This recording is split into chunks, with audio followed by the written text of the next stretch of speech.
Okay, this is a question about people because there are many terms we use. Sometimes we call it cultivation mind. Sometimes people use it in a very general, in a very nice way. We call it the art of living. Sometimes we call it mind improvement. Sometimes we call it meditation. Sometimes we call it contemplative lifestyle. So there are many words, many terms we can use for meditation, right? So actually, when we look at the meditation, we have to know it is actually really the cultivation of mind, right? So all these are more modern terms, the art of living, the mind improvement, or contemplative lifestyle. Now, when we talk about meditation, how do we cultivate the mind? So remember last week, I talked about this. If we see the Buddha's teaching in these 45 years, we can sum up to 3 lines: avoid evil, do good, and purify the mind. So, in fact, if you try to follow this, you are doing mental cultivation, right? So, you can see this, we can practice at any time, anywhere, right? So, when you're keeping the 5 precepts, yeah, actually avoid evil because you are trying to avoid the unwholesome speech, unwholesome desire, unwholesome thoughts and mind. So, when you're trying to do good, means that when you're doing generosity, you are doing the wholesome action, speech, and mind. So, are you doing the mental cultivation? Yes, you are, right? So, if your mind have lots of we call it bad mind, then it's difficult to purify the mind. If you never try to do good, your mind also not on that. We say not on the optimum purity yet. So we have to avoid evil, avoiding the unwholesome bad thoughts, and we try to do good thoughts. Then slowly, with these two, it's very easy to purify the mind. Because if somebody always had evil things, this means breaking the precepts. So how can this person sit down? Let's say he drink alcohol, he has sexual misconduct, telling lies. The moment he sit down, his mind is not pure. So the obsessive thoughts will disturb him from have a peaceful mind. But he always do good, is a good moral person. So the moment he reflect his own morality, it will give a very good, strong cause for him to purify the mind. So we can say meditation, in fact, we can call it mental cultivation. All right. So yeah. So this general thing. So in fact, anybody, whether Buddhist or non-Buddhist, they can follow this training, avoid evil, do good, purify the mind.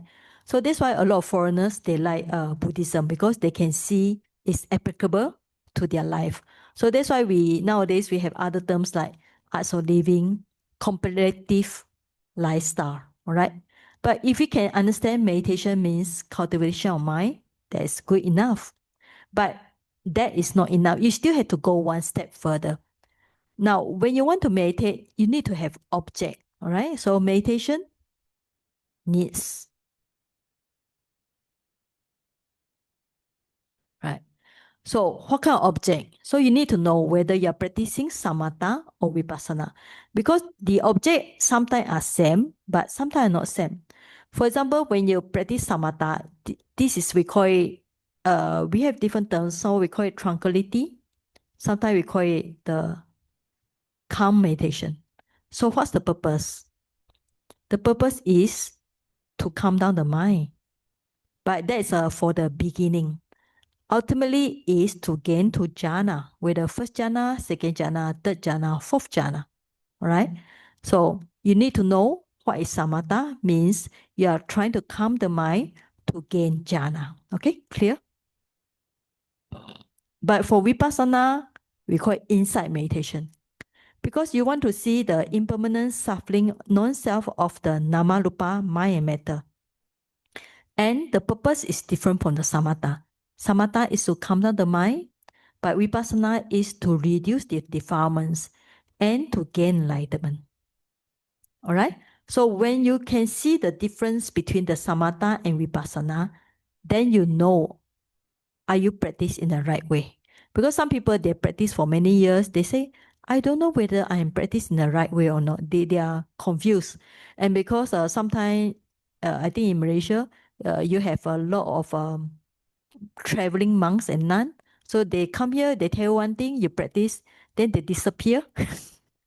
Then another monk come, and then also come and teach you something and disappear, right? So you find it's difficult because you don't know, are you practicing the right way? So that's why when I start to teach my student, I always try to maintain some relationship with the student to the WhatsApp online. So people don't feel that they're still, they don't feel that they are left without guidance. You know, it's important as a teacher. So we want to encourage you all to meditate, all right? But we also want you to understand, you need to understand that you are practicing the right way. So it's up to you. So sometimes people feel that I don't want to, they feel that I don't want enlightenment because why? They think the nibbana is too high for them. All right. They just want to calm down the mind. So you can practice samatha. You just want to calm down the mind. All right. Even you think you don't want the jhana, you just want to calm down the mind. Now, I give a simile here. What is samatha and vipassana for you all to see the difference? Right. Remember, samatha is calming, vipassana is insight. All right. So you get the term right. Samatha is calm, tranquility meditation. Vipassana is insight meditation. All right. So the simile will be the flower. Okay. Now, samatha, you enjoy relaxing in the garden. You just need to do a small job, clear the small weeds. But vipassana, you need to practice, understand how the plants grow, what kind of soil is better. Should you put in the flower in the sun, put in the shade? You need to know more detail about the cause and effect condition. But finally, if you don't want any weed, you need to put a like tough grass or landscape grass, cover it. So the weed will not come forever. Okay, just a simile here again, all right? Now, for example, let's say we go for the picture. Sometimes picture will be easier for you. Now, when you practice samatha, you just want to calm down the mind. So you are in a garden like this. When you are in a garden like this, do you feel peaceful? Yes. Do you enjoy it? Yes. Do you need to, of course, to have the garden like this, you must clear the defilements, right? We call it clear the little bit weed. You need to water it once in a while. You just need to do some little bit maintenance because it's already established. All right. So that's a level of samatha. You just sit and enjoy it. If your aim is to enjoy, to have a peace of mind, that's all. Right? From here, maybe you can gain jhana, all right. But if you want to do vipassana, you need to do more work. Your mind need to work. You need to know the cause and effect. What will make the plant grow? You need soil, you need water, you need oxygen, you need glucose, you need carbon dioxide, you need the photosynthesis, you need energy from the sun. So you need to know. It's not easy to be a gardening, no? To be a gardener. Yeah, it needs some skill because all the plants are not same. Some of the plant like hot sun. Some of plant doesn't like sun, you know. So if the plant who like orchid, you put the orchid in the desert, what happen? It will die. All right. Okay. So and if the sun is the flower like sun, you put in under the shade, it will not flower. Let's say. Now, after that, you need to observe what is the process that make it grow and grow. So this is like vipassana. You need to put more effort to understand what's the cause for the flower to grow. But as a vipassana, you need to understand when you see this impermanence, you need to consider, oh, maybe the flower, the lifespan has finished, or not enough water, or not enough fertilizer, right? So it takes more wisdom or take more energy to understand the flower. So it's like vipassana. Okay? Vipassana, you need to see more like cause and effect. Okay. Okay. So vipassana is like you need to understand how the plant grow, what is soil, and then so on. You need to understand cause and effect condition. All right. But samatha is very easy. You just enjoy it. All right. So if your purpose is to enjoy, then you practice samatha. But if you want to know more about like your own mind and matter, then you practice vipassana. Okay, so this is things about samatha and vipassana. And in we have types of meditation different. Samatha is 40 types. Vipassana is 4 foundation mindfulness. Samatha will be 10 anussati, recollection of the Buddhas, Dhamma, Sangha. So even the breathing is temporary, we call it, even though it's not really anussati, but we categorize it under the anussati.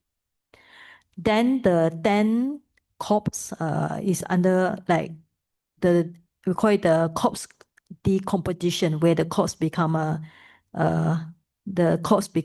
from the living person to a dead person, then how the corpse become parts by part, the water come out, the pearls and all the things come out. And 10 kasina like water, fire, wind, and so on. All right, so there are 10 kasina. So this one maybe one day we'll practice here. It's very not so difficult here. So normally the one people practice is when you chant itipiso, you are doing the samatha. Because do you notice that when you are chanting the itipiso, your mind calm down, you know? So you are, in fact, when you're chanting the itipiso, you are practicing the samatha. It's called anussati, recollection. So like just now we chant the metta. Metta is under Brahmavihara. Okay, metta, karuna, mudita, upekha, right?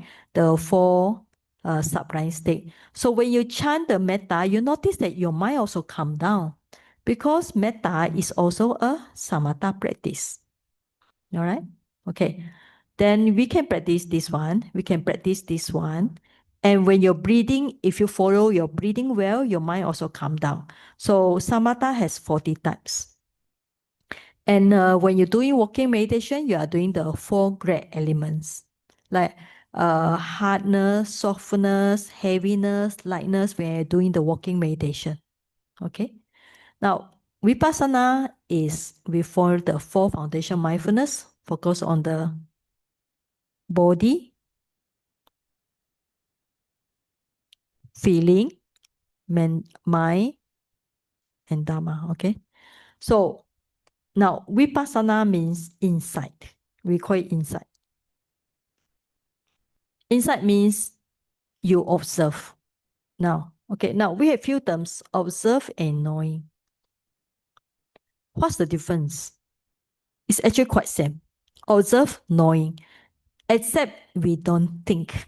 Like just now we mentioned in Chinese, thinking is different from knowing. For example, you cook something and then your body, your hand accidentally touch the fire or touch the pot which is very hot, so it burn. So immediately you know it's been burned. You know the hot feeling. So do you need to think about it? No. Unless you're very silly. Like you don't need to think, you know instantly because the burning sensation, the painful. Or sometimes, electric, you might accidentally touch the electric, it's shock, right? So do you need to think about that? No. Because it happened. You just know it. Like when you feel hot, you don't need to think about that. When you feel hungry, you don't need to think about it. So you know, observe. Normally we use the word observe because observe actually imply more wisdom, but they are quite same. You observe your namarupa, mind matter. You know your mind matter is same, except you don't think. The moment you think, you are no more in vipassana. So what you do is you be mindful of body, feeling, mind, dhamma from morning. When you're doing the retreat, you have to be mindful from the morning, wake up until you sleep. So your job is very simple.